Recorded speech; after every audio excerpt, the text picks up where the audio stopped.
பஸ்ஸில் போகிறீங்கன்னு வைங்க, கரம் சிரம் புறம் நீட்டாதேன்னு எழுதி வச்சுருப்பாங்க. ஏன் கையை காலை வெளியே நீட்டாதேன்னு எழுதி வச்சா என்ன குறைஞ்சி போயிடும்? தமிழர்கள் அப்படி சொல்ல மாட்டார்கள். ஒவ்வொரு பெண்ணுமே அவருடைய வாழ்க்கையில் எங்கோ அடி வாங்கி கொண்டே இருக்கிறாள், எங்கேயோ அவமானப்பட்டு கொண்டே இருக்கிறாள், எங்கோ புறக்கணிக்கப்பட்டு கொண்டே இருக்கிறாள். நல்லதங்காலினுடைய கண்ணீரை பார்த்தவுடன் நல்லதங்காலை தன்னையும் ஒரு நல்லதங்காலாக உணர்ந்து இந்த காலத்திலும் பெண்கள் அழுகிறார்கள் என்றால் அதற்கு என்ன பொருள்? அம்மாவின் உலகத்தில் நாம் இருக்கிறோம். அம்மாவுக்கென்று இருக்கிற ஒரு உலகத்தை பற்றி நாம் எப்போதாவது சிந்தித்து இருக்கிறோமா? அந்த அம்மா ஒரு தனி மனுஷி தானே, அவளுக்கு சில ஆசாபாசங்கள் இருக்கும்ல, விருப்பு வெறுப்பு இருக்கும்ல, அவளுக்கு பொறுப்பு மட்டும்தான் இருக்கணுமா? நவீன இலக்கியம் இதை பேசுகிறது. எப்போதாவது எந்த பிள்ளைகளாவது அம்மா ஒரு இண்டிவிஜுவல், அவளுக்குன்னு ஒரு தனியாக ஒரு கேரக்டர் இருக்குது, அவளுக்குன்னு சில விருப்பு வெறுப்புகள் இருக்கும்னு யாருமே யோசிக்கிறது இல்லை. குடும்பத்துக்காக உழை, வீட்டுக்காக உழை, குடும்ப கௌரவம் உன் கையில் தான் இருக்குது, உன் பிள்ளைகள் எதிர்காலம் உன் கையில் தான் இருக்குது. இதைத்தேர நம்ம திரும்ப திரும்ப சொல்லிகிட்டே இருக்கோம். பொத்தாம் பொதுவான வரையறைகள், அம்மானா இப்படி, அம்மானா இதை செய்வான்னு. ஆனால் இந்த 3 அம்மாக்களும் வேறு வேறு விதமான பின்புலத்தை கொண்டவர்கள், வேறு வேறு விதமான பிரச்சனைகளை கொண்டவர்கள், நெருக்கடிகளை கொண்டவர்கள். ஆனால் அவர்கள் எல்லோரையும் இணைப்பது அவர்களுடைய வரலாற்று மௌனம். அந்த மௌனத்தை நாம் தீண்டுகிற போதுதான் இந்த நூற்றாண்டில் பெண்கள் எப்படி வாழ்ந்து கொண்டிருக்கிறார்கள் என்பதையும் நம்மால் புரிந்து கொள்ள முடியும். இங்கே எனக்கு முன்னால் பேசிய மாணவி அந்த தமிழிசையினுடைய வரலாற்றை மிக அழகாக குறிப்பிட்டு அவர் பேசினார். அதில் அவர் நம்முடைய வாய்மொழி வரலாற்றில் இருந்துதான் நம்முடைய இசைகள் பிறந்தன என்று அவர் சொன்னார். அது ஒரு உண்மை. இசையினுடைய தோற்றம் என்பது மக்களிடமிருந்து பிறந்தது என்று. அதை நான் இன்னும் சற்று செழுமைப்படுத்தி கூற விரும்புகிறேன். உழைப்பில் இருந்துதான் இசை பிறந்தது. உழைக்கும் மக்கள் கூட்டாக வேலை செய்கிற போதுதான் முதல் பாடலை பாடினார்கள். முதல் மந்திரம் அப்போதுதான் உருவானது. இதை பற்றி ஜார்ஜ் தாம்சன் என்ற அறிஞர் மனித சமூகச்சாரம் என்ற நூலிலே அற்புதமாக விளக்குகிறார். மக்கள் எப்படி கூட்டாக சேர்ந்து வேலை செய்கிற போது அதிலிருந்து இசை பிறக்கிறது, அதிலிருந்து எப்படி கவிதை பிறக்கிறது, ஏன் மந்திரங்கள் பிறக்கின்றன என்பதையெல்லாம். ஆக கூட்டு உழைப்பு, மனிதர்கள் இணைந்து வேலை செய்வதற்கான ஒரு மாபெரும் சக்தியை இசை கொடுத்திருக்கிறது. அதிலிருந்து தான், அந்த உழைப்பிலிருந்து தான், கூட்டு உழைப்பிலிருந்து தான் இங்கே இசை பிறந்தது என்பதை யாருமே மறுக்க முடியாது. இன்றைக்கும் கூட நம்முடைய நாட்டார் இசை, இது எல்லாமே வயல்களில் நாற்று நடுகிறவர்கள், ஏற்றம் வைக்கிறவர்கள், இவர்களெல்லாம் பாடிய பாடல்கள். பின்னால் இந்த இசை நடனங்கள் கூட, இப்பொழுது உதாரணமாக பயிர் நன்றாக விளைய வேண்டும் என்று அந்த காலத்தில் ஆடிப்பாடி ஆடிய நடனங்கள் தான் பின்னால் அவை கலை வடிவங்களாக அவை சுவீகரிக்கப்பட்டு அந்த உழைக்கும் மக்களிடமிருந்தே அது வேறொரு கலையாக மாறியதை எல்லாம் நாம் பார்த்தோம். அப்படி பார்க்கிற போது நாம் உழைப்பிலிருந்தும் அடித்தட்டு மக்களிடமிருந்து தான் எல்லா கலைகளும் பிறந்தன. அதிலிருந்து கிளைகள் பிரிந்திருக்கலாம். ஆனால் இந்த உண்மையை நாம் அடித்தளமாக கொள்ள வேண்டும். அதே சமயத்தில் நம்முடைய இசை வரலாற்றை எழுதுகிறவர்கள் சில தவறான கருத்துக்களையும் விட்டு செல்கிறார்கள், அல்லது பொதுவாக வரலாற்றை எழுதுகிறவர்களும் கூட. இப்பொழுது அந்த மாணவி கூட ஒன்றை குறிப்பிட்டார்.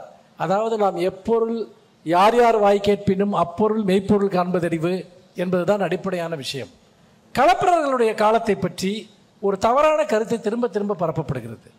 களப்பிரர்கள் காலம் இருண்ட காலம், களப்பிரர்களுடைய காலம் பார்த்திங்கன்னா இங்கே இசைக்கு இடமில்லை. இதற்கெல்லாம் எந்த வரலாற்று சான்றும் கிடையாது. களப்பிரர்கள் அவர்கள் சமண மதத்தை ஆட்கொண்டு, இன்னும் சொல்லப்போனால் சாதியத்திற்கு எதிரான ஒரு முறைமைகளை அவர்கள் பின்பற்றினார்கள். பின்னால் சாதியத்தை வலியுறுத்தியவர்கள் களப்பிரர் காலத்தை எல்லாம் இருண்ட காலம் என்று எழுதி வைத்தார்கள். உண்மையில் களப்பிரர் காலம் இருண்ட காலமும் அல்ல, அதற்கு வரலாற்றில் எந்த சாட்சியமும் இல்லை. அதே போல இஸ்லாமியர்களுடைய காலத்தில் இசை வற்றி போய்விட்டது என்ற ஒரு கருத்தையும் அந்த மாணவி சொன்னார். நிச்சயமாக அவர் படித்த வரலாற்று நூல்களில் அது அப்படி குறிப்பிடப்பட்டிருக்கிறது என்று எனக்கு தெரியும். இஸ்லாமிய அரசர்களுடைய சபைகளிலேயே மிகச்சிறந்த இசைக்கலைஞர்கள் இருந்தார்கள், மிகப்பெரிய வாத்திய கருவிகளை இசைக்கக்கூடியவர்கள் இருந்தார்கள். எப்படி இஸ்லாமியர்களுடைய காலத்தில் இந்தியாவில் எவருடைய ஆட்சி காலத்திலும் இசை வற்றி போனது கிடையாது. தமிழ்நாட்டில் இசைக்கு எந்த தடையும் இருந்தது கிடையாது. நீங்கள் வரலாற்றை எடுத்து பாருங்கள், இசையினுடைய வளர்ச்சியை எடுத்து பாருங்கள், இசைக்கு தடையோ மறுப்போ எந்த காலத்திலும் இருந்தது கிடையாது. இதை ஏன் நான் சொல்கிறேன் என்று சொன்னால், தொடர்ந்து வரலாறு திரிக்கப்படுகிறது, வரலாறு மாற்றப்படுகிறது.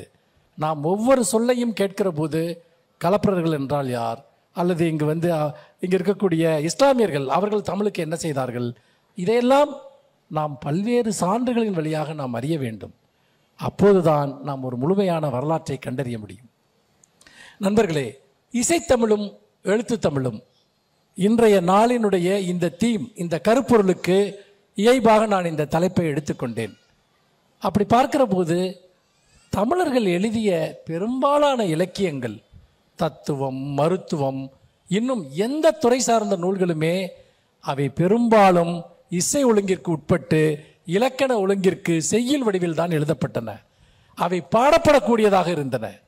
அவை நினைவில் வைக்கத்தக்க வகையில் அவை ஒரு இசை ஒழுங்கு இல்லாமல் தமிழர்கள் எதையுமே எழுதியதில்லை. நாம் 2000 வருட கவிதை மரபு என்று நாம் தமிழில் பேசுகிறோம் என்று சொன்னால் அது பெரும்பாலும் இசை மரபோடு சேர்ந்த ஒன்றாகத்தான் நம்முடைய கவிதை மரபு இருந்திருக்கிறது. சாதாரணமாக நாம் எழுதக்கூடிய வாக்கியங்களில் கூட, ஒரு விளம்பர வாக்கியங்களில் கூட நாம் எதுகை முனையோடு எழுதுவதை பார்த்திருக்கிறோம். இன்னும் சொல்லப்போனால் நம்முடைய ஒரு அரசியல் கோஷங்கள், அந்த கோஷங்களை நன்றாக கவனித்து பார்த்தால் அதற்குள்ளாக ஒரு இசைத்தன்மை இருப்பதை நீங்கள் பார்க்கலாம். வடக்கு வாழ்கிறது, தெற்கு தேய்கிறது என்று நீங்கள் சொல்வது சாதாரணமாக கேட்டால் ஒரு வாக்கியம் போல இருக்கும். அதை நீங்கள் சொல்லி பாருங்கள்.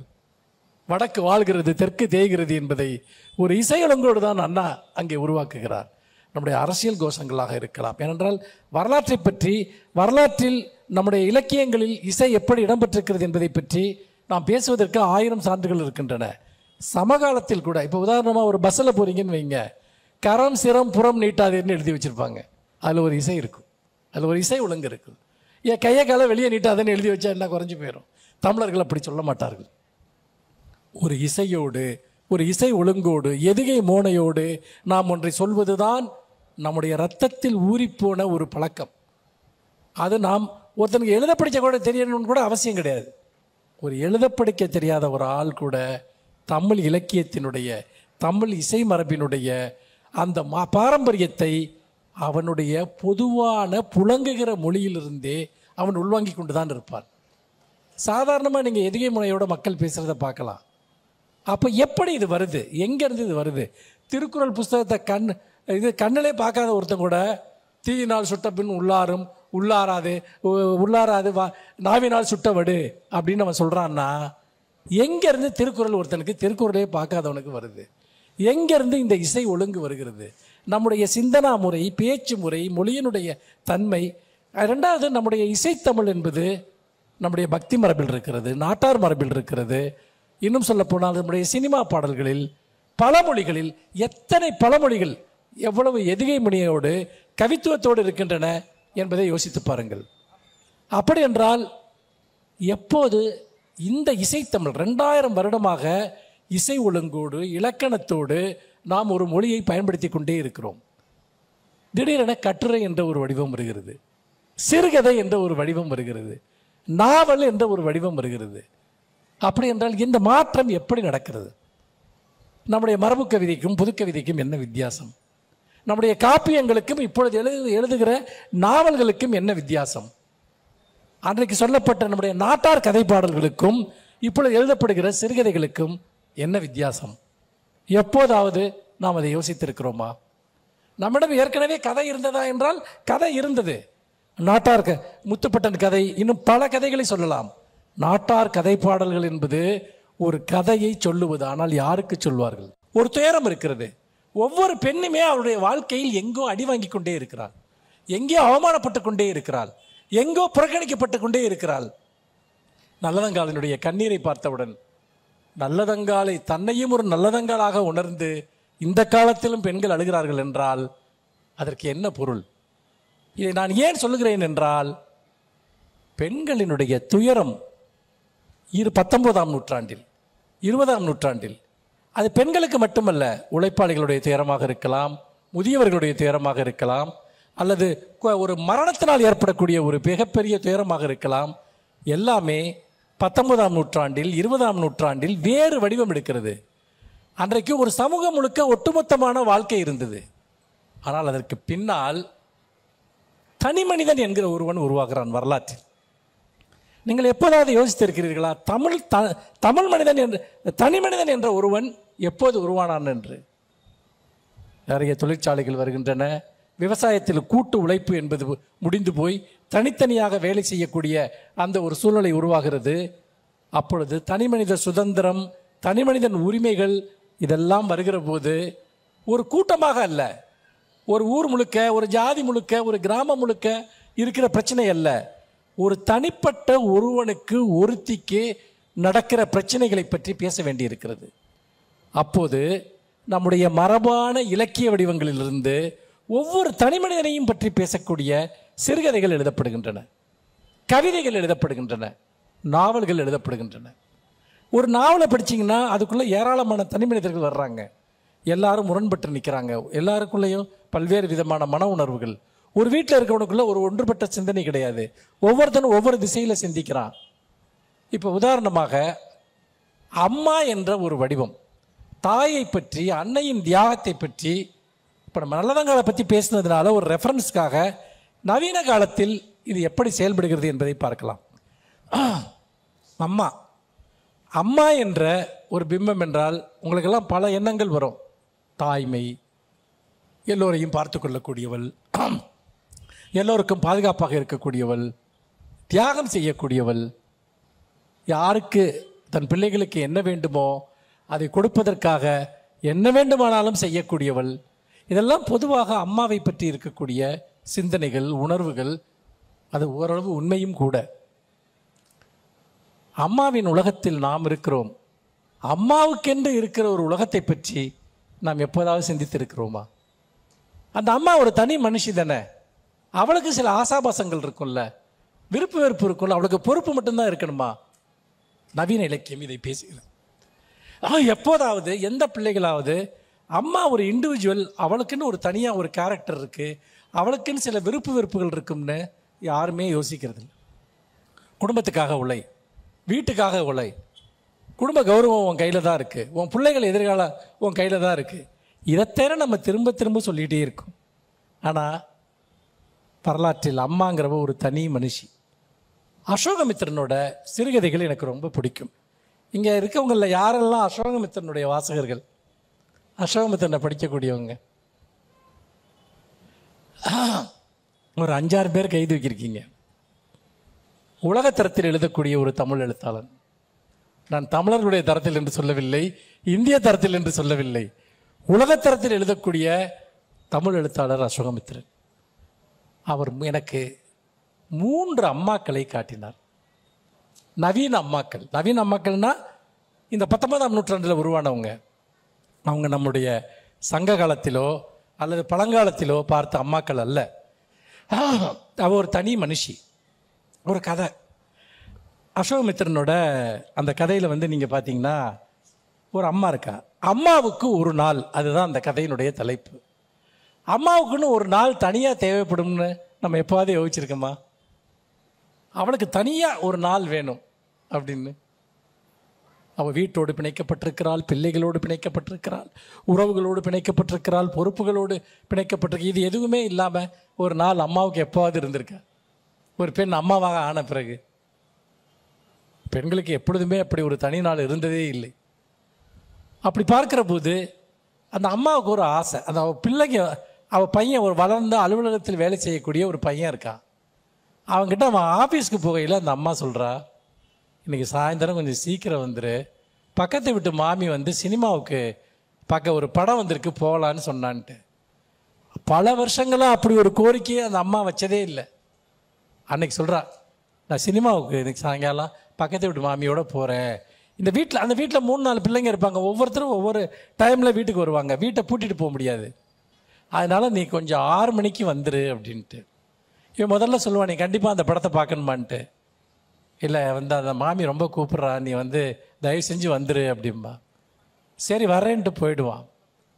போனோடனே அங்கே போயிட்டு ஆஃபீஸ்லேருந்து கிளம்புவான். கிளம்பின்னு அவன் ஃப்ரெண்டு ஒருத்தன் மேட்னி ஷோவுக்கு போகலான்னு கூப்பிடுவான். அப்புறம் மேட்னி ஷோவுக்கு போகலான்னு சொன்னால், இல்லை எங்கள் அம்மா வீட்டுக்கு சீக்கிரம் வர சொன்னா நான் போகிறேன்னு சொல்லுவான். அப்போ ஒரு காஃபி சாப்பிட்டு போகலான்னு அவன் சொல்லுவான். அந்த காஃபி சாப்பிட்டு இவன் தான் அதுக்கு காசும் கொடுப்பான். திரும்ப மணி பார்ப்பான், மணி 4000. வேக வேகமாக ஸ்டேஷனுக்கு போவான், ரயில்வே ஸ்டேஷனுக்கு போய் ட்ரெயினில் ஏறி உக்காந்துருவான். ட்ரெயினில் ஏறி உக்காந்தோம்னா ட்ரெயின் கிளம்பவே கிளம்பாது. அரை மணி நேரமாக உட்காந்துக்கிட்டே இருப்பான், 3/4 மணி நேரமாக உட்காந்துக்கிட்டே இருப்பான். உடனே இறங்கி போய் கேட்பான், என்னாச்சு, ஏன் ட்ரெயின் கிளம்பலன்னு. அந்த மீட்டர் கேஜ் ட்ரெயின் வந்து அதில் வந்து ஒரு ட்ரெயின் தடம் புரண்டுருச்சு, இன்னும் கிளம்ப ஒரு நாள் 1 மணி நேரம் ஆகும் அப்படின்றாங்க. இன்னும் 1 மணி நேரம் ஆகுமா? இப்போ என்ன பண்ணுறது? அம்மா 6 மணிக்கு அவளை ரிலீவ் பண்ணணுமே வீட்டுக்கு போய் அப்படின்ட்டு. உடனே வேகமாக ட்ரெயின்லேருந்து இறங்கி பஸ்ஸில் போயிடலாம் அப்படின்ட்டு பாக்கெட்டை பார்ப்பான். 6 அணா தான் கையில் இருக்கும். பஸ்ஸுக்கு அதோட கூட காசு தேவை. பாக்கெட்டில் காசு இருக்க மாதிரி தான் அவனுக்கு தோண்டிகிட்டு இருக்கோம். ஆனால் வெறும் 6 அணா, அதை வச்சுட்டு பஸ்ஸில் டிக்கெட் எடுக்க முடியாது. அப்போ என்ன பண்ணுவான்னா ஆஃபீஸ்க்கு ஓடுவான். ஆஃபீஸில் யாராவது இருந்தால் காசு வாங்கிட்டு போகலான்ட்டு. ஆஃபீஸ்லேருந்து எல்லாருமே கிளம்பியிருப்பாங்க. பக்கத்து தெருவில் அவன் கூட ஒர்க் பண்ணுறவன் ஃப்ரெண்டு இருக்கான்னு ஞாபகம் வரும். உடனே அங்கே ஓடுவான், வந்துட்டு அவன்கிட்ட காசு வாங்கிட்டு போகலான்ட்டு. அங்கே போனோம்னா அவன் வீட்டில் இருக்க மாட்டான், அவன் ஒய்ஃபு தான் இருப்பான். அவன் ஒய்ஃப் வந்து யாருக்கிட்டையுமே ஃப்ரெண்ட்லியாக இருக்க மாட்டான். இவனை பல தடவை அவன் வீட்டுக்கு வந்திருந்தா கூட புதுசாக வந்துடுற ஒரு ஆள்மை தான் அவனை வந்து ட்ரீட் பண்ணுவாள். அவன் ஏதோ காய்கறி வாங்கிட்டு இருப்பா.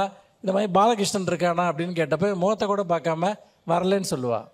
ஆனால் அவன் கையில் சேஞ்ச் இருக்கிறத பார்ப்பான், கேட்கணும்னு தோணும். ஆனால் எப்படி அவள்கிட்ட போய் கேட்குறது? அவன் ஃப்ரெண்டு இருந்தால் கேட்கலாம், அவன் எப்படி ரெஸ்பாண்ட் பண்ணுவான்னு தெரியாது. அங்கேருந்து கிளம்புவான். அங்கேருந்து கிளம்பி திரும்ப வந்து பார்த்திங்கன்னா ஏதோ ட்ரெயினை பிடிச்சி அவன் வீட்டுக்கு வரையில் 8 மணி ஆகிடும். ஆனால் அப்போ முழுக்க ஒரு பயங்கரமான குற்ற உணர்வு அவனை வந்து வாட்டிக்கிட்டே இருக்கும். அதை வந்து அவன் எப்படி சொல்கிறான் பாருங்கள். அந்த நான் ஃப்ரெண்டோட ஒய்ஃபையும் தன் அம்மாவையும் கம்பேர் பண்ணிப்பான். அவன் அம்மா எந்த காரியம் புரிந்தாலும் அதில் ஒரு தனி இனிமை இருக்கும். ஆனால் அவள் என்றோ ஒரு நாள் சினிமாவுக்கு போக ஆசைப்பட்டால் அன்றைக்குத்தான் அவன் வீட்டுக்கு சீக்கிரம் போக முடியாதபடி போய்விடும். ரயில்கள் நின்றுவிடும், கையில் சில்லறையே இருக்காது, நண்பன் வீட்டில் இருக்க மாட்டான். பாலகிருஷ்ணன் மனைவி கையில் 4 அணா இருந்தது. மாம்பழம் போய் சேர அந்த 4 அணா போதும். ஆனால் அதை அவளிடம் போய் எப்படி கேட்பது? பாலகிருஷ்ணன் இருந்தால் விஷயத்தை சொல்லி 4 ரூபாய் கூட வாங்கி கொள்ளலாம். ஆனால் அவன் இல்லாத சமயத்தில் அவனுடைய மனைவியிடம் என்னவென்று சொல்ல முடியும்? பாவம் அம்மா அப்படின்னு சொல்லிட்டு வீட்டுக்கு போவான். பயங்கர குற்ற உணர்வாக இருக்கும். அம்மாட்ட போயிட்டு சொல்லுவான், அம்மா நீ எங்கே சினிமாவுக்கு போகலையா அப்படின்னு கேட்பான். அவள் ஒரே ஒரு வார்த்தை சொல்லுவாள், எங்கே போகிறது? அதற்கு மேல் அவள் ஒன்றும் கூறவில்லை. அவள் கோபித்து கொள்ளவில்லை. ரகுவுக்கு கைகால் நெஞ்சு மார்பு தலையெல்லாம் வலித்தது. இல்லைம்மா நான் சீக்கிரம் வரத்தான் இருந்தேன், அம்மா எனக்கு ரயில் ஓடலை, அம்மா பஸ்ஸுக்கு சில்லறை போதவில்லை, அம்மா இன்னும் என்னென்னவோ சொல்ல வேண்டும் என்று அவன் உதடுகள் துடித்தன.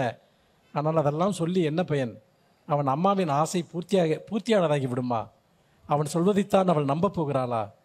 கைகால் கழுவிக்கொண்டு குளிக்கும் அறையிலிருந்து ரகு வெளியே வந்தான். அப்போது அவன் அம்மா, பிளாஸ்டிக்கில் டீ வைத்திருக்கிறேன் சாப்பிடு என்றாள். நம்ம அம்மாக்கள் எல்லாருமே இப்படி தான் இருக்காங்க. அங்கே ஒரு கம்ப்ளைண்ட் இல்லை, ஏன் நீ வரலன்னு கேட்கல, அவ ஏன் லேட்டாக வர்றேன்னு கேட்கல. ஏன்னா அவளுக்கு வந்து அவனுக்கு போகணுன்னு விரும்பினா. ஆனால் 50 சான்ஸ் மட்டும்தான் அவன் வச்சுக்கிட்டா. 50 சான்ஸ் அவன் வராமல் போவான் அப்படின்னு அவன் உண்மையிலே நினைக்கிறான். ஏன்? அம்மாக்களை நம்ம அப்படி தான் வச்சுருக்கோம். நம்ம அம்மாக்களை அப்படித்தான் நடத்தி இருக்கிறோம். அம்மா தானே நீ தியாகம் பண்ணுன்ட்டு. இன்னொரு கதை வந்து, இந்திரான்னு ஒரு பொண்ணு, 3 அம்மாக்கள். அவளுக்கு வீணை கற்றுக்கணுன்னு ஆசை. ஆனால் வீட்டில் வசதி இருக்காது. அப்போ இந்த பொண்ணுக்கு வந்து அப்போ ஒரு சினிமாவில் பாடக்கூடிய ஒரு பாடகர் வர்றான்னு சொல்லிட்டு அவங்க சித்தி இவங்க எல்லாத்தையும் இந்த கச்சேரிக்கு கூப்பிட்டு போவா. இவங்க அம்மா, இந்த பொண்ணு இந்திரா எல்லாருமே போவாங்க. ஆனால் அந்த மாதிரி ஒரு நல்ல நம்ம பாட்டு கற்றுக்கணும். இவளுக்கு பாட பிடிக்கும். திடீர்னு ஒரு மியூசிக் டீச்சர்கிட்ட போய் பாடி காட்டுவா. அப்போ இந்த டீச்சர் சொல்லிடுவார் வந்து, நீ வந்து நல்லா பாடுற, ஆனால் பாட்டு கற்றுக்காம பாடுறதுன்னா அது எப்படிமா வந்து பார்த்திங்கன்னா உனக்கு ராகங்கள்லாம் பிடிபடுன்னு கேட்டுருவார். அவள் பிடிவாதம் பண்ணுவா, எப்படியாவது கற்றுக்கணுன்னு. இவளே வீட்டை விட்டு போய் ஒரு மாஸ்டரை கண்டுபிடிப்பா. அவள் பக்கத்து வீட்டில் ஒரு அக்கா அங்கே தான் கற்றுக்கிட்டேன்னு சொல்லுவாள். அப்போது அம்மாட்ட வந்து அதுக்கு காசு கேட்கணும். அந்த இடத்துல அந்த அம்மாவோட சித்திரத்தை அசோகமித்திரன் எழுதுறாரு பாருங்க. அம்மா கொத்தமல்லிக்கு பேரம் பேசுவாள், அவள் எது வாங்கினாலும் பேரம் பேசி வாங்காமல் இருக்க மாட்டாள். அவளுடைய மூக்கு கண்ணாடியில் ஒரு வில்லை குறுக்கை விரிந்து போய் எத்தனையோ வருடங்களாகிவிட்டன. அப்படியே தான் அதை மாட்டிக்கொண்டு தடுமாறுகிறாள். காரணம் பச்சை மிளகாய்க்கு பேரம் பேசி இல்லாத ஏச்சு வார்த்தைகள் எல்லாம் வாங்கி கட்டிக்கொள்வாள். இப்படி இருந்தும் மாத கடைசியில் அக்கம் பக்கத்தில் இருந்து 2ஓ 5ஓ கடன் வாங்க அவள் தான் போவாள். அவளுடைய பிள்ளைகளும் பெண்களும் வீட்டுக்கு தெரிந்தும் தெரியாமலும் எதிலோ பணத்தை செலவழிப்பார்கள். போன வாரம் கூட சக்கி ஒரு ஆங்கில படத்திற்கு 2 ரூபாய் செலவழித்து பார்த்து விட்டு வந்திருந்தான். இந்திராவுக்கும் நன்றாக தெரியும். அவன் யோசிப்பான், வந்து பாட்டு கற்றுக்கணும்னா மாதம் வந்து 20 ரூபா கொடுக்கணும். 20 ரூபாய் குடிக்கக்கூடிய நிலைமையில் அந்த குடும்பம் இல்லை. ஆனால் அந்த அம்மா எப்படி காசை ஒன்றொன்னையும் செலவு பண்ணுவாங்கிறத இதில் சொல்கிறார். கடைசியாக இது எல்லாத்தையும் அந்த பொண்ணு நினச்சி பார்த்துட்டு முதல்ல கேட்டுருவான், நான் போய் இந்த பாட்டு கற்றுக்கிறேன் அப்படின்னு. அப்புறம் இதெல்லாம் நினச்சி பார்த்துட்டு அவங்க அம்மாட்ட போய் சொல்லுவா, நான் பாட்டு கற்றுக்கலாமா அப்படின்னு போய் சொல்லுவான். அம்மா திடுக்கிட்டு ஏன் என்று கேட்டால், சிறி திறங்கிய அப்பா ஏதாவது சொல்லுவார் அப்படிங்கிறார்.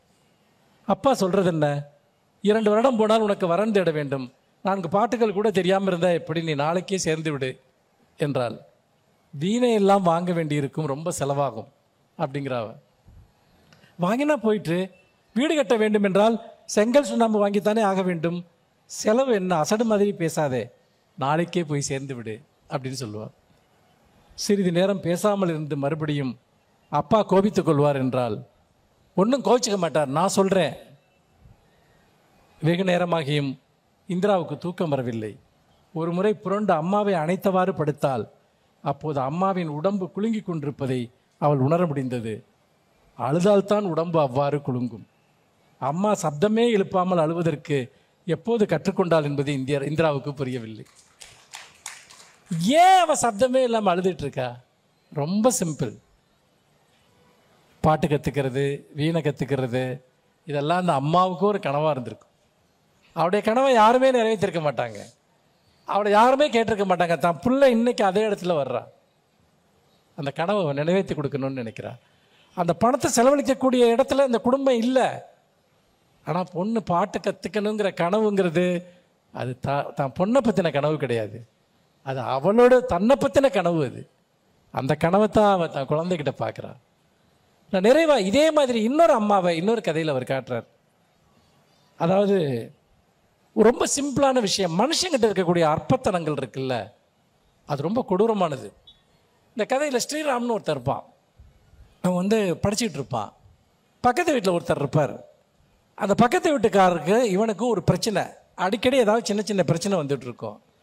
அந்த பக்கத்து வீட்டுக்காரர் என்ன பண்ணுறாருன்னா, ஒரு நாள் அவர் வந்து டெய்லி ஒரு இங்கிலீஷ் பேப்பர் வாங்குவார். அன்னைக்கு பார்த்தோம்னா வேற ஒரு பேப்பர் அந்த ஜன்னலில் இருக்கும். அந்த ஜன்னலை எடுத்து, அந்த கதையோட தலைப்பு வந்து அவனுக்கு மிக பிடித்த நட்சத்திரம் அப்படிங்கிறது. அவன் என்ன பண்ணுவான்னா, அவர் வந்து ஒரு நியூஸ் பேப்பர் வாங்குவார், இவன் இந்த ஒரு சினிமா ஓரியன்டான ஒரு பேப்பர் வாங்குவான்.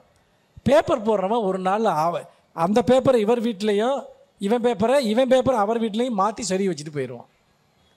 சொறி வச்சுட்டு போனவுடனே அன்னைக்கு பார்த்து வந்து பார்த்தீங்கன்னா பார்ப்பார், இது எதுக்கு சம்மந்தம் இல்லாமல் ஒரு பேப்பர் நம்ம வீட்டில் இருக்குதுன்னு யோசிச்சிட்டே இருப்பார். அது யாருடைய பேப்பர்னு அவருக்கு தெரியாது. அப்போ புளி விற்கிறவன் புளி விற்றுக்கிட்டே வருவான். அந்த புளியை வாங்குவார். வாங்கி அந்த புளியை வந்து அந்த பேப்பரில் மடித்து, இது யார் பேப்பரோ வச்சுட்டு போயிட்டாங்க தவறுதலான்னு உள்ளே எடுத்துகிட்டு போவார். அப்போ அவனுக்கு தெரிஞ்சிடும், அவசர அவசரமாக ஓடி வருவான். ஓடி வந்து என்ன பண்ணுவான் அப்படின்னு கேட்டிங்கன்னா, ஐயோ என் பேப்பரை ஏன் இப்படி பண்ணிங்கன்னு அவசரமாக அவர்கிட்ட வந்து பிடுங்குவான். அவரும் பதறி போய் அந்த புளியெல்லாம் எடுத்துட்டு அந்த இதில் அந்த பேப்பரில் இருக்க புளியெல்லாம் எடுப்பார். ஆனால் அதில் ஒரு ஃபுல் போஸ்டர் அவனுக்கு பிடிச்ச நடிகையோட அந்த படம் இருக்குது. அதுக்கு தான் அந்த பேப்பரையும் அவன் வாங்குறான். அது ஃபுல்லாக தெக்க அந்த புளி ஃபுல்லாக இருக்க மேலே செம்ம கடுப்பாயிருவான். வந்துட்டு முட்டாள்னு அவரை திட்டுவான். அந்த அவர் ரொம்ப வயசானவர், அவருக்கு என்ன பண்ணுறதுன்னே தெரியாது. இது ஏதோ ஒரு பேப்பர்னு நான் நினச்சிட்டு எனக்கு தெரியாதுன்னு பாரு, பயங்கரமாக திட்டிட்டு போயிடுவான். ஆனால் அவர் மேலே கடுமையான ஒரு ஆத்திரம் அவன் மேலே இருந்துக்கிட்டே இருக்கும். அப்போது அந்த வீட்டில் ஒரு சின்ன குழந்தை, அவருடைய குழந்தை தான், ஒரு 4 வயசு குழந்தை இருக்கும்.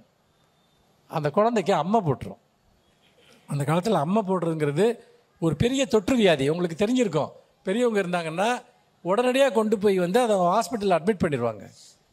அப்போது இவன் என்ன பண்ணுவான், வந்து இதுதான் சாக்குன்னு ஹெல்த் இன்ஸ்பெக்டருக்கு ஒரு லெட்டர் எழுதி போட்டு போயிடுவான். வந்துட்டு மொட்டைக்கடுதாசி, இந்த வீட்டில் வந்து அம்மா பார்த்த ஒரு குழந்தைய வீட்டில் வச்சுருக்காங்க அப்படின்னு. அடுத்த நாளே வந்து அந்த குழந்தைய எடுத்துகிட்டு போயிடுவாங்க. நீங்கள் கொரோனா காலத்தில் இப்படி எத்தனை சம்பவங்கள் நடந்ததுங்கிறது உங்களுக்கு தெரியும். ஒருத்தர் கொரோனா பாதிப்பு சின்ன குழந்தைக்கு இருந்து வலுக்கட்டாயமாக வந்து கூட்டு போன சம்பவங்கள்லாம் நம்ம மனசை விட்டு மறையாது. கிட்டத்தட்ட அதே மாதிரி ஒரு விஷயந்தான். அப்போது அவன் வந்து கூட்டு போனதுக்கப்புறம் அந்த அம்மா பைத்தியம் பிடிச்ச மாதிரி அழுதுகிட்டு இருப்பா. வந்துட்டு அதை ஒரு இடத்துல சொல்கிறார் பாருங்க. ராமசாமி ஐயரும் அவர் மனைவியும் வீட்டிற்குள் சென்றார்கள். அத்தனை நேரம் ஒன்றும் புரியாமல் தூங்கி போயிருந்த குழந்தைகள் அனைத்தும் விழித்து கொண்டு ஒரு சேர அழ ஆரம்பித்தன. தாயார் இன்னமும் புலம்பினாள். அது அவள் மகன், அவளுடைய ஒரே மகன். 4 வயது தான் ஆகிறது. 1 மணி நேரம் கூட அது அவனை பிரிந்து இருந்ததில்லை. இப்போது அந்த குழந்தைக்கு உடம்பு சரியில்லாத போது எங்கேயோ அத்துவாரத்திற்குள் தூக்கி கொண்டு போய்விட்டார்கள். வியாதியுடன் படுத்திருக்கும் குழந்தைக்கு பெற்ற தாயால் சிகிச்சை செய்ய முடியாது. அது தாகம் தாகம் என்று கதறும் போது ஒரு வாய் பால் தர முடியாது. குழந்தையை எங்கேயோ பழக்கமில்லாத பயங்கரமான இடத்தில் 1000 குஷ்டரோகிகள் காலரா வியாதிக்காரர்கள் நடுவில் போட்டுவிட்டார்கள். குழந்தைக்கு ஆறுதலாக ஒரு வார்த்தை கூற ஒருவரும் இருக்க மாட்டார்கள். குழந்தைக்கு கிளி பிடித்து நடுங்கும். அதை கொல்லைப்புறம் அழைத்து போக யாரும் இருக்க மாட்டார்கள். யாரோ மீசை வைத்திருக்கும் முரடன் தான் இருப்பான். அவன் குழந்தையை அதட்டி மிரட்டுவான். ஆண்டவனே, நான் என்ன பாவம் செய்தேன்? ஏன் இந்த மாதிரி ஆக வேண்டும்? ஏன் இப்படி இரக்கமில்லாமல் என் குழந்தையை வாட்டுகிறாய்? இப்படி உட்காந்து அழுதுகிட்டு இருப்பா. ஒரு 2 நாளில் அந்த குழந்தை இறந்துடும். அந்த வீட்டுக்கே கொண்டு வராமல் நம்ம கொரோனா காலத்தில் நடந்த மாதிரியே கொண்டு போய் சுடுகாட்டு கொண்டு போய் கிரிமேட் பண்ணிவிடுவாங்க. இவனுக்கு அது வாழ்க்கையில் ஒரு மிகப்பெரிய குற்ற உணர்வாக மாறிடும். நம்ம எவ்வளோ பெரிய விஷயம் பண்ணிட்டோன்னு. 1 மாதம் கழித்து போவான். போயிட்டு அவர்கிட்ட பார்த்து சார் அப்படிமா என்னன்னு கேட்டோன்னே, அந்த அவங்க பையனுக்கு அம்மா போட்டிருந்ததை பற்றி தகவல் கொடுத்தது யாருன்னு தெரியுமான்னு கேட்பான். யாராக இருந்தால் என்ன அப்படிம்பாரு. அது நான் தான் அப்படிம்பா. அவர் அந்த ராமசாமி ஐயர் அவனையே ஒத்து பார்த்துட்டு இருந்துட்டு ஒய்ஃபை கூப்பிடுவார். அவளை இவங்கிட்ட காட்டி, நீ இப்போ என்கிட்ட சொன்னதை அவகிட்ட சொல்லு அப்படிம்பா. ஸ்ரீராமுக்கு அந்த கணமே அவள் காலில் விழுந்து கதறி அழ வேண்டும் போல் இருந்தது. அவள் நெஞ்சில் உள்ளதை விழுங்கி கொண்டு ராஜுவை பற்றி தகவல் அனுப்பியவன் நான் தான் என்றான். அவரிடமிருந்து அவன் மிக கொடூரமான சாபங்களுக்காக காத்திருந்து உள்ளூர பிரார்த்திக்கவும் செய்தான். அதான் அவனை செருப்பு கட்டி அடைச்சிருந்தா கூட அவனுக்கு ரொம்ப நிம்மதியாக இருந்திருக்கும். ஆனால் அவள் தன்னுடைய இயல்பான அடக்கத்தையும் அமைதியையும் திரும்ப பெற்றுக்கொண்டவளாக இருந்தாள். அவள் ஒன்றுமே சொல்லவில்லை. ஏன் அவன் இந்த இடத்துல ஒன்றுமே சொல்லாமல் இருந்தா? ஒரு குழந்தை போயிடுச்சு. தன் வாழ்க்கையில் இருக்க எல்லா விஷயங்களுமே அவளை விட்டு போன மாதிரி ஆயிடுச்சு. கோபம், மாத்திரம், வன்மம். நண்பர்களே, 3 அம்மாவின் கதைகளை சொன்னேன். இந்த 3 அம்மாக்களுக்கும் பின்னால் இருந்தது என்ன தெரியுமா? சைலன்ஸ், மௌனம். அவங்க பேச வேண்டிய இடத்துல, அழ வேண்டிய இடத்துல, கோபப்பட வேண்டிய இடத்துல, கண்ணீர் சிந்த வேண்டிய இடத்துல அவங்க காட்டின அந்த மௌனம். அந்த மௌனம்தான் நம்முடைய அன்னையர்களினுடைய, நம்முடைய தாயார்களினுடைய, பெண்களினுடைய ஒரு மிகப்பெரிய ஒரு விஷயமா இருந்திருக்கு. காலம் காலமாக அந்த மௌனத்திற்குள் தான் அந்த பெண்கள் அமிழ்ந்து கொண்டிருக்கிறார்கள். இதை ஏன் சொல்கிறேன் என்று சொன்னால், இந்த 3 அம்மாக்களுமே வேற வேற எழுத்து தமிழ், நம்முடைய உரைநடை தமிழ், நம்முடைய சிறுகதைகள், நாவல்கள். முன்னாடி அம்மாங்கிற பொத்தாம் பொதுவான பிம்பத்தை நம்முடைய மரபார்ந்த இலக்கியங்களில் நாம் முன்வைத்திருக்கிறோம். பொத்தாம் பொதுவான வரையறைகள், அம்மானா இப்படி, அம்மானா இதை செய்வான்னு. ஆனால் இந்த 3 அம்மாக்களும் வேறு வேறு விதமான பின்புலத்தை கொண்டவர்கள், வேறு வேறு விதமான பிரச்சனைகளை கொண்டவர்கள், நெருக்கடிகளை கொண்டவர்கள். ஆனால் அவர்கள் எல்லோரையும் இணைப்பது அவர்களுடைய வரலாற்று மௌனம். அந்த மௌனத்தை நாம் தீண்டுகிற போதுதான் இந்த நூற்றாண்டில் பெண்கள் எப்படி வாழ்ந்து கொண்டிருக்கிறார்கள் என்பதையும் நம்மால் புரிந்து கொள்ள முடியும். அந்த வகையில் நம்முடைய உரைநடை தமிழ் 19ஆம் நூற்றாண்டிலும் 20ஆம் நூற்றாண்டிலும் 21ஆம் நூற்றாண்டிலும் வளர்க்கப்பட்ட நம்முடைய இந்த உரைநடை தமிழ் என்பது, அது நம்முடைய காலத்தினுடைய ஒவ்வொரு தனி மனிதர்களுடைய பிரச்சனையை, வேதனையை, குமுறல்களை எல்லாவற்றையுமே தனித்தனியாக ஒரு மைக்ரோஸ்கோப் வைத்து பார்க்கிறது. நாம் நம்முடைய காலத்தினுடைய படைப்பாளிகளை தேடி தேடி படிக்க வேண்டும். நம்முடைய வாழ்க்கையை புரிந்து கொள்வதற்கு, நம்முடைய மகன்களை, நம்முடைய மகள்களை, நம்முடைய அப்பாக்களை, நம்முடைய அம்மாக்களை புரிந்து கொள்வதற்காக, அப்படி தேடி தேடி நாம் வாசிப்பதற்காகத்தான் இந்த புத்தக கண்காட்சி, இவ்வளவு இலக்கியங்கள், இவ்வளவு ஏற்பாடுகள். நாம் வெறுமனே கண்காட்சி என்பது புத்தகங்களை குவித்து வைக்கிற ஒரு இடம் அல்ல. அது மிக அந்தரங்கமாக நமக்குள் நாமே உரையாடி கொள்வதற்கான ஒரு மொழியை புத்தகங்கள் கொடுக்கின்றன, நம்முடைய உரைநடை தமிழ் கொடுக்கிறது, நம்முடைய மரபார்ந்த தமிழ் நம்முடைய உணர்வுகளை இட்டு நிரப்புகிறது, நம்முடைய கலாச்சார உணர்வுகளை அது பாதுகாக்கிறது, நமக்கு ஒரு மிகப்பெரிய பண்பாட்டு வலிமையை நம்முடைய இசைத்தமிழ் நமக்கு கொடுக்கிறது என்று சொன்னால், நம்முடைய எழுத்துத்தமிழ் உரைநடை தமிழ் வாழ்க்கையை பற்றிய புரிதலை, சமகால வாழ்க்கையை பற்றிய புரிதலை, மனித மனங்களை பற்றிய புரிதல்களை கொடுக்கிறது. அந்த வகையில் இசைத்தமிழும் எழுத்துத்தமிழும் நம்முடைய இரு கண்களாக நமக்குள் எப்போதும் நிறைந்திருக்க வேண்டும் என்று சொல்லி இந்த வாய்ப்பிற்கு நன்றி கூறி விடைபெறுகிறேன். நன்றி, வணக்கம்.